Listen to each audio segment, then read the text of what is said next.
This build kind of came out as an accident.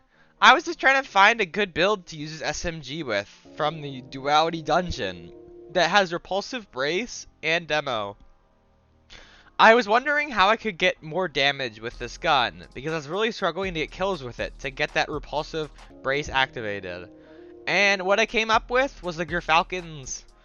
This allows us to have more damage after we get out of invisibility. This works perfectly with our loop that we're going to be having.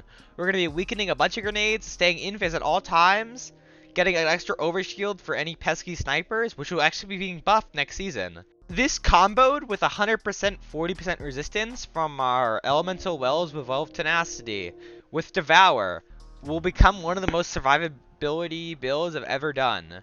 For using an SMG, it's all about getting kills and staying invis with all of our smoke grenades we're going to be spamming.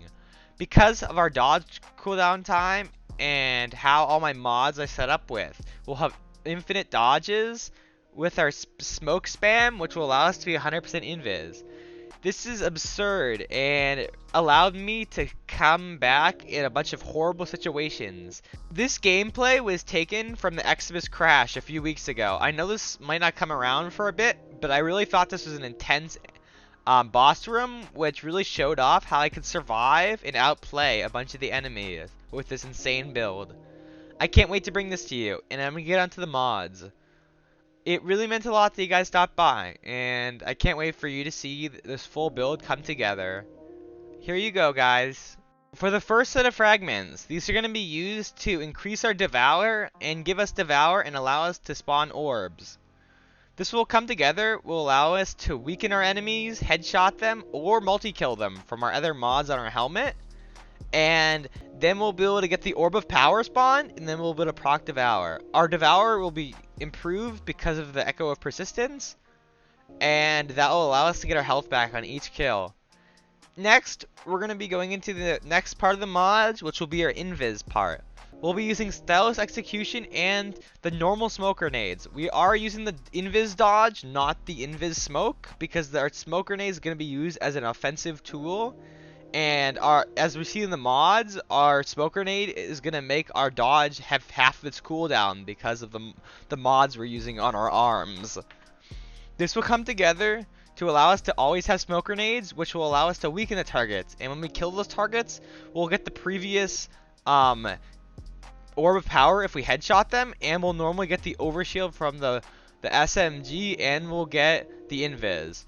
This will all come together to have each kill have a meaningful part in this build. Lastly, our non-elemental well mods will be used to decrease our dodge time with the 2 purple arm mods that will be giving us half of our dodge back after we hit our smoke grenade on an enemy.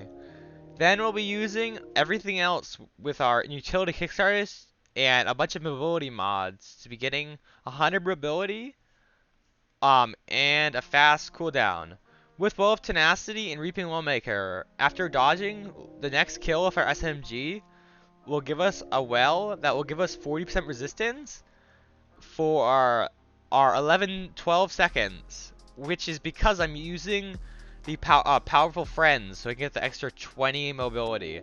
If your stats are better than mine, you can use another Well of Tenacity if you want to bring it to 15 seconds, but it's not needed. Lastly, on our helmet, we'll be using the spawners of orbs from getting double kills, just in case we don't get our headshot with the weakening and we need to get a multi-kill for SMG. The gyrfalcons will be buffing our SMG damage, so SMG kills will be much easier, which really fuels the whole build. The gyrfalcon's other perk with the dodge thing, and then turning invis, and then being able to get a volatile finish that will give you a reserve overshield really isn't that useful, but it can help. After the buff of overshields, it should help a lot, but I didn't get to use it very much.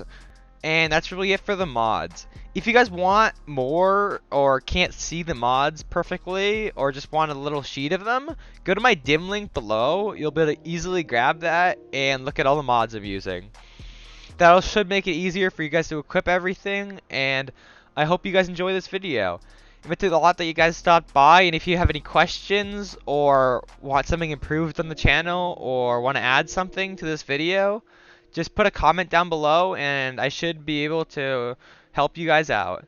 Thank you for watching, and it just meant a lot you guys stopped by, and your support on the channel just meant so much, and I wouldn't have been able to get to 600 subscribers without you guys. I can't wait to get 1,000 and then probably get monetized, and then hopefully we can go somewhere huge with this, because it meant a lot that you guys stopped by though. Every single person watching this just means so much, and is really helping me through my journey. Thank you for watching, and I'm gonna get into some gameplay. Thank you guys, and goodbye. Alright, who we attacking first? Try to stun this overload. Ow! Shooting me with an invis. Yay.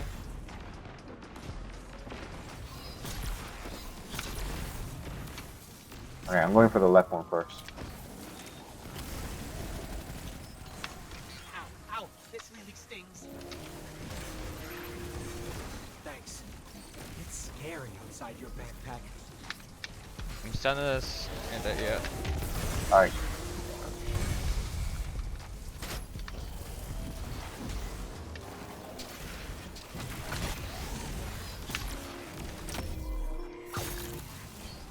Nice.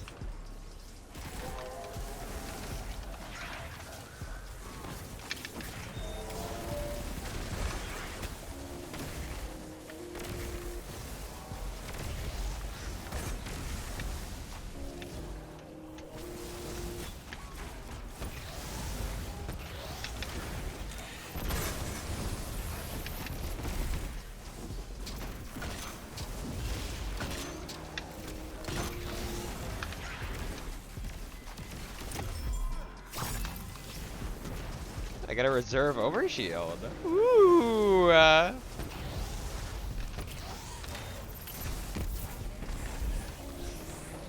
Ooh, reserve overshield. I do like them. I do like the Falcons. The damage really helps for non-damage perk weapons. Ooh, can I get another reserve overshield? I just really like, you know, fucking weakening stuff and then going invisible and just shooting a Gallahorn at it, and Gallahorn having that big buff and damage and the weakening grenades, and it's just like 99. Oh, why is this guy life reviving?